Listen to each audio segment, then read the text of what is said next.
അപ്പോൾ വീണ്ടും പുതിയ ഗൗണുകൾ, പുതിയ സാധനം 60 size, 58 size, 56 size, XL, XXL, XXL ഇഷ്ടം പോലെ സാധനങ്ങൾ വീണ്ടും ഇറങ്ങിക്കുന്ന മക്കൾ. ഇതൊന്നും കേട്ടോ, വേറെ ഇഷ്ടംപോലെ സാധനം ഒന്നായിട്ട് നമുക്ക് ഇതിനുള്ളിൽ കാണിക്കാൻ പറ്റില്ല. ഓരോന്നോരോ ഞാൻ നിവർത്തി കാണിച്ചു കേട്ടോ.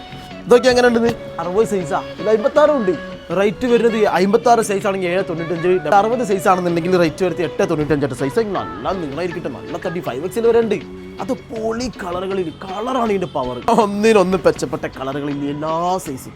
ഈ കൈമല് കായില്ല എന്ന് പറഞ്ഞാൽ ആലോചിക്കണ്ട, അവിടെ എത്തിയിട്ട് കൊടുത്താൽ മതിയല്ലോ. പിന്നെ എന്താണ് പെട്ടെന്ന് ഇപ്പൊ തന്നെ നമ്മളെ ഷോപ്പിലേക്ക് വരുന്നു. പോന്നോളി മാത്തോട്ടം വന്നിട്ടുണ്ടെങ്കിൽ 2 ഇറച്ചിപ്പൊടി ഉണ്ട്. അതിന്റെ മുമ്പ് തന്നെ നല്ല നല്ല സൈസിൽ സാധനം വന്നിട്ടുണ്ട്. ഇപ്പൊ കളിക്കുന്ന സാധനം ഇമ്പോർട്ടഡ് തുണിയിൽ പർദ്ദ, അബായ ഗൗൺ. ഇപ്പൊ പർദ്ദക്ക് വേറെ ഉപയോഗിക്കുന്ന അബായ ഗൗൺ, താഴത്തിങ്ങനെ നല്ല ഷേപ്പായിട്ട് വീതിയിൽ വരുന്ന സാധനങ്ങൾ എല്ലാ സൈസിലും വന്നിട്ടുണ്ട്. തടിയുള്ളവർക്കും തടിയില്ലാത്തവർക്കും ഒക്കെ ഇടാൻ പറ്റിയ സൈസിൽ വന്നിട്ടുണ്ട് കേട്ടോ. ഈ കാണുന്ന നമ്പറിലേക്ക് ഒന്ന് ഓർഡർ ആക്കി കളി. ഇപ്പൊ തന്നെ സാധനം പൊരുക്കത്തു ഇവിടെ വന്നിട്ട് വാങ്ങണം. നമ്മുടെ ഷോപ്പ് വരുന്നത് കോഴിക്കോട് മാത്തോട്ടം. ഇൻഷാ അല്ലാഹ്. അസ്സലാമു അലൈക്കും.